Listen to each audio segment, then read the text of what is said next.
I will be the person who signs off and recommends you to state departments of education to get your license and actually start getting paid as a teacher. That's my job. Okay, we have a lot of stuff in store for you tonight, and every bit of it's important, so pay close attention. All right?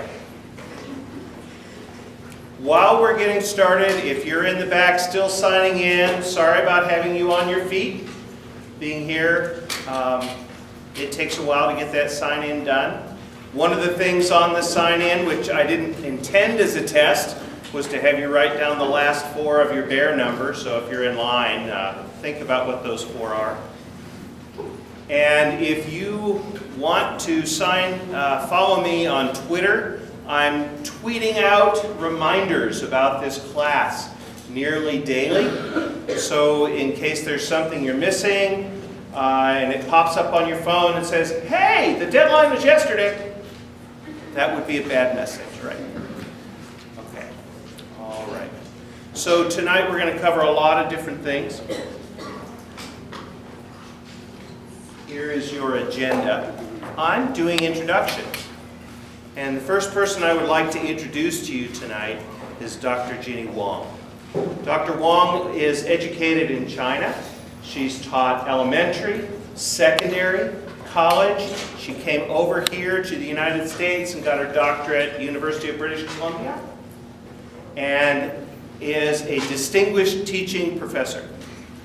We're very happy to have her as your director of the School of Teacher Education and assistant dean of the College of Education and Behavioral Sciences. She has a lot to tell you. Please pay close attention, and let's give her a warm welcome.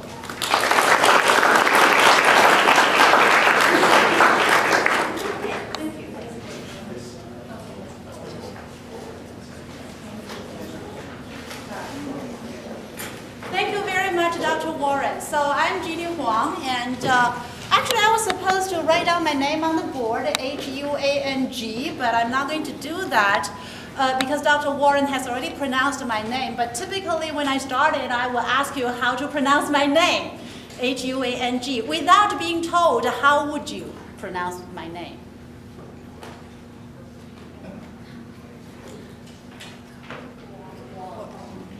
Anybody? Okay. Huang. You're really, really good, okay? Probably you have studied some Chinese. But if you really follow the English rule, the rule of the English language, okay? How would you try to pronounce it? Wang. Okay, yeah, is that right? Yeah, it's supposed to, if you follow the phonetics of the English language rule, it's supposed to be Wang. That's because I want to start with my name, okay? But no, H-U-A-N-G in the Chinese language from mainland China actually is a Huang. Anybody knows German here? Nobody knows German?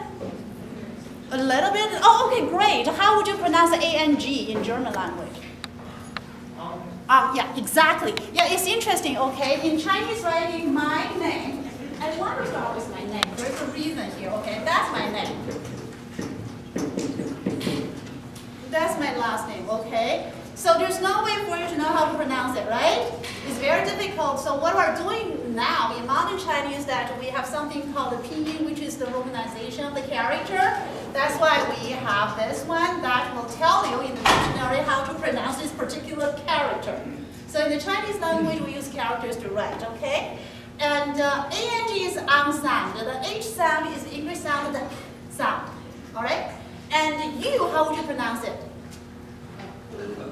Something like that? Okay, so actually it's a combination of an English and German sound. Okay, Chinese somehow decided to use a combination of different languages in order to come up with a system to tell them how to pronounce the characters. So that's why it eventually becomes Huang. The reason I'm talking about this is really, all of you are trying to become teachers. Am I correct? Okay, I'm talking to the right group. Is that right? Okay, great, wonderful. And in today's classroom, you will have students from all over the world, okay? Well, even the students not from all over the world, still, names are the most difficult things for people to pronounce. And originally, still English is not my first language. It was my foreign language at the age of 25 when I just went to Canada to pursue my graduate studies. And then it became my working language of study and learning. And now, of course, is my most important language in my life and work because, I work in an American institution where English is the language, correct? And I learned over the past 30 years since I left China, actually I'm not the only one who don't know how to pronounce names. Many of the native speakers also don't know how to pronounce certain names, right? But I can tell you it's even more difficult for non-native speakers of English, okay? Here's the deal. Very often when you work with people who don't come from the same kind of language background, probably they prefer you to try to pronounce their names correctly, okay? Nevertheless, I can say that because I don't care. I really, really don't care. I don't care how my names are pronounced. But the reason that I pay a little attention today is that this could be something that you want to start getting to know about your students, okay? It does not mean you have to pronounce the names correctly, but it shows some effort. You want to know more about that person, okay? Well, this is a bit too far, but at this point, I would just like to sort of give you some idea about where you are and what you are doing here. And today, this is not the best teaching methods because it's going to be a lot of talk from me and from other guests that we have invited that I will tell you about a bit later, okay? So this is the teacher preparation programs we're talking about. All of you are trying to become teachers. Okay, I would like to know how many of you are in the elementary program? Show. Okay, thank you. Early childhood program. Okay, a couple secondary. Secondary, okay, if you're secondary English. Okay, science. Okay, doesn't matter what science, but science. Okay, and social studies. Okay, English language arts. Okay, all right, I see you over there. Okay, special education. Got it. K to 12, how about physical education? Do I have anybody? Thank you. Music? Do I have any? Okay, art? Thank you. Theater? Okay, foreign languages. Okay, so you sort of see, okay, so this is a group that really has all kinds of programs combined. We're sitting together here. Okay, I will follow this, and now you are at UNC, but so I'm going to see what's next that I'm supposed to.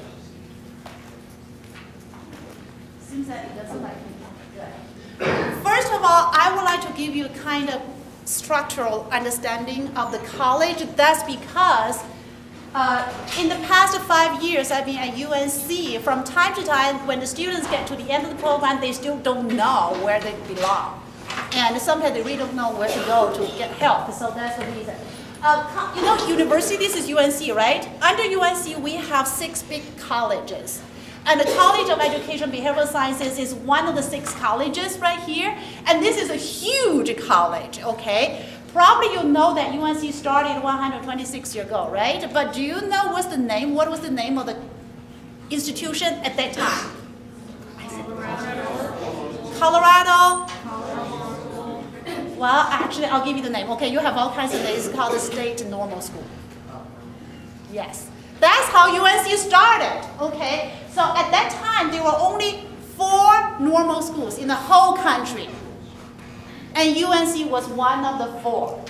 Okay, so now you are in the College of Education Behavioral Sciences. Guess what? If you want to become a teacher, this is the right place. We have that long history, okay, of preparing teachers. So that's why College of Education and Behavioral Sciences is it's really a very, very big college, okay? Under the college, we have 3 schools. School of Teacher Education, School of Special Education, School of Psychological Sciences, and we have 5 other departments, and we also have some centers and institutes under this college. That is huge, is that right? Okay, think about my responsibility. And I would like you to look right into that direction, that's our dean of the college, Dr. Eugene Sheehan. Okay, so we are responsible for the whole college here. Okay, under this college, two schools are relevant to you. One is the School of Teacher Education, the other one is the School of Special Education. So we have just reviewed all these programs, right? Okay, so that's where you are.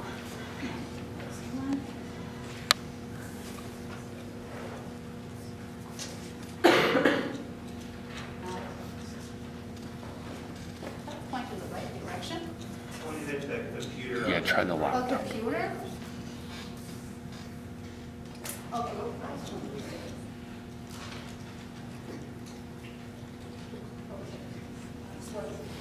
So in the School of Teacher Education, I'm the director of the school, on top of being the associate dean of the college. And several people you are going to be working with. One is Lynette Kerrigan. Is she here, Mrs. Kerrigan here? She is the field placement officer, and in the program you'll be in the field a lot. Another person that is important is Cheryl Sparks, secondary programs. Okay, Cheryl Sparks at the, okay, right there. So if you want to look around right there, because from time to time you will need Cheryl's help for a lot of things, okay? We also have Denise Connell, who is at the front desk. Is Denise here today or no? Okay, but whenever you come to the School of Teacher Education to seek any help, Denise is the one who is going to actually see you first.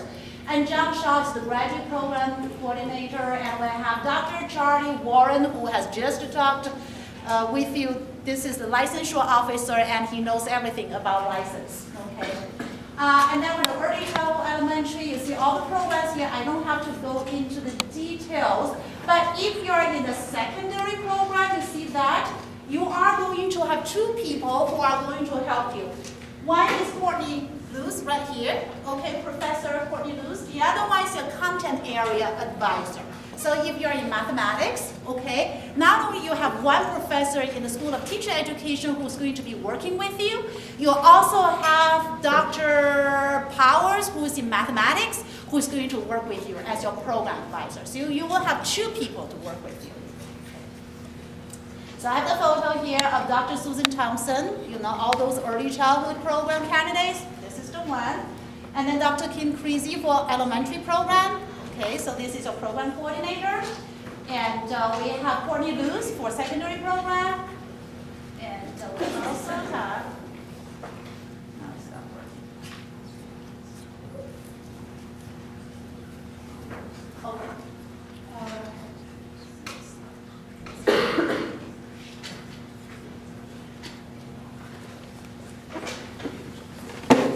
Okay, and then this is the School of Special Education here.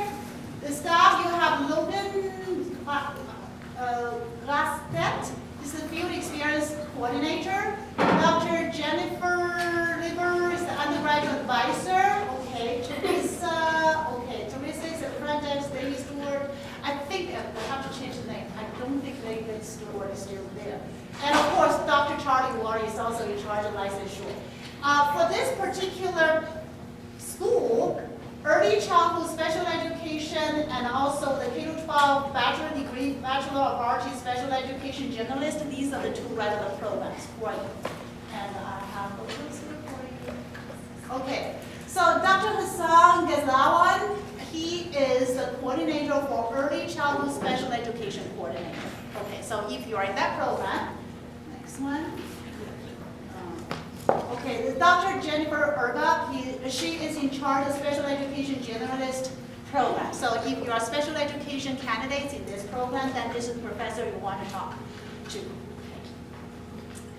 I sort of would like to introduce this to you. It's all about accreditation, but it's not just all about accreditation. It's about the quality of the program, okay? If you know that UNC's teacher preparation programs are nationally recognized, please raise your hands. Okay, some of you, not all of you. Okay, you know this kind of national accreditation for teacher preparation program? The whole movement started in late 50s or 60s at the very beginning, and UNC has been nationally recognized from the very beginning of this thing that ever existed. Okay. So just let you know, in order to get this kind of national recognition, actually, it's not like that you just tell the organization what you do. You have to give the evidence to the organization to show that the graduates from our program are competent teachers. So when they try to decide if you are supposed to be nationally recognized or not, guess what? They don't just come in to say, hey, tell me what you give your students, the syllabi, all the courses, the curriculum that you have, okay? No, you know what? They don't care what we give you. What they care about is that how you, after you graduate, how you perform in the school setting. So quite often, you know, we have to gather all kinds of information, what the curriculum, the courses, right? But in the courses you're going to take, guess what? We have a lot of activities, a lot of projects.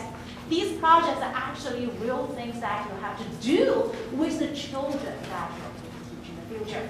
So many of the projects are field-based. You have to teach, you have to apply, you have to assess students, and you have to do all these with real students. And not only that, they want us to show that our candidates or our graduates can do a good job when they assess the children. The children really make some progress. The children really learn something, okay? And we need to provide all this evidence to the accrediting body. That's how we get the national recognition. You know what? When the team came to UNC campus, okay, to make a decision, quite often they will come to your campus for 3 days, okay? And of course, they talk to the professors, they talk to the administrators. Not only that, they actually talk with our students in a separate room so that we are not going to be there to listen, okay? And they also go to the school districts to talk to the UNC graduates. And they also talk with the principals who have hired UNC graduates. And they also talk with the mentor teachers in the classrooms, the K-12 classrooms, who have mentored UNC students. They also go to the schools to talk with student teachers, okay, who are at the very last stage of their teacher preparation program. So basically, they talk with a variety of people, okay, in order to make a decision how well we prepare our future candidates to become competent teachers. That's how the national accreditation is done, okay? And not only that, in order to achieve the national recognition of the teacher preparation program, the very first thing we had to do, okay, is to get the national recognition from different specialist organizations. Let me use foreign language as an example, okay? There is an organization that is called the AFL. It's like, what is the AFL? Okay, AC, American Council of Teaching Foreign Language, whatever, there's a long name here, okay? So this particular program has to gather all kinds of evidence of our candidates' performance and send it to AFL. And AFL has to say, okay, your program is nationally recognized. And then it's the same thing for social studies. It's the same thing for mathematics. The same thing for language arts. So these, you see the green thing right there on my screen? Okay, these are the kind of abbreviation of different specialized organizations that would accredit or nationally recognize different programs. Okay, when we put all this together, UNC became a nationally recognized institution for preparing teachers. The reason that I'm telling you this is because in the program, we do have a lot of requirements, okay? It really depends on what kind of institution you go to, what kind of teacher preparation program you get into. Guess what? You may sometimes have to do certain things, and they say, wait a minute, my friend, somewhere in another part of the world or in another program doesn't have to do this. Why do I have to do this? Okay, you know, we are regulated, we are monitored by all the recognitions that we have already got. Okay, there is a difference here. Okay, just let you know. So this is a little bit about the program, and then not only because of national recognition, we are also regulated by the state. Here we have 6 items listed. All of them are Colorado Teacher Quality Standards, and these are the standards that were approved, voted on, I think probably 2 years ago. Time just flies, so sometimes I can't remember very well, okay?